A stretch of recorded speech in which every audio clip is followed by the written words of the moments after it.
আচ্ছা, আপনারা অলরেডি জানেন যে কালকে আমাদের একটা ঘটনা ঘটে গিয়েছে, আমাদের স্টুডেন্টদের উপরে বহিরাগতরা হামলা করেছে এবং আমরা এই ঘটনাটার বিচার চাচ্ছি এখন বর্তমানে। এবং আমাদেরকে প্রশাসন থেকে বলা হয়েছে যে সকাল 9টার মধ্যে যাতে সবাই হল ত্যাগ করে, কিন্তু আমরা বিচার না নিয়ে হল ত্যাগ করা এটা তো আসলে কোনো সমাধান না। তো আমরা চাচ্ছি সবাই হলে থেকে আমরা এই সমস্যাটার সমাধান যাতে করতে পারি।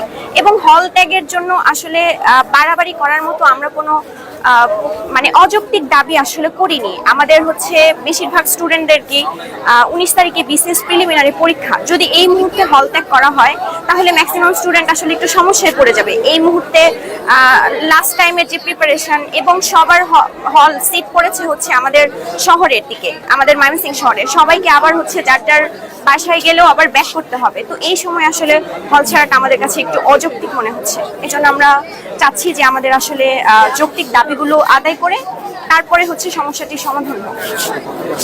দুইটা ফ্যাকাল্টিতে ছিল, ভেটেরিনারি আর এনিম্যাল হাজবেন্ডারি, দুইটা ফ্যাকাল্টিতে ছিল। তো ওই জিনিসটা অনেক বড় সিচুয়েশন হয়ে গেছে কালকে। ওইটা থেকে পুরা ক্যাম্পাস এখন খারাপ অবস্থা ক্যাম্পাসে। তো আমরা এখন ভুক্তভোগী, আর ছেলেরা তো আন্দোলন করতেছে, কিন্তু আমরা মেয়েরা যারা আছে আমাদের তো একটা সেফটির ব্যাপার আছে। তো এই জন্য আমরা চলে যাচ্ছি। এখন আমাদের সামনে কি হয়, ডিসিশন কি নিতেছে। আমাদের প্রভোস্ট বলতেছে যে হল থেকে চলে যেতে, সন্ধ্যা পর্যন্ত সময় দিয়েছে। তো এর মাঝখানে আমাদের তো বাসায়, তো অনেকের বাসা দূরে, ওদের আবার টিকিট কাটতে হয়। তো এই জন্য আমরা হল থেকে চলে যাচ্ছি। খুবই খারাপ সিচুয়েশন। আপনার বাসা কোথায়? আমার বাসা নরসিংদী। ও, নরসিংদী যাবেন এখন?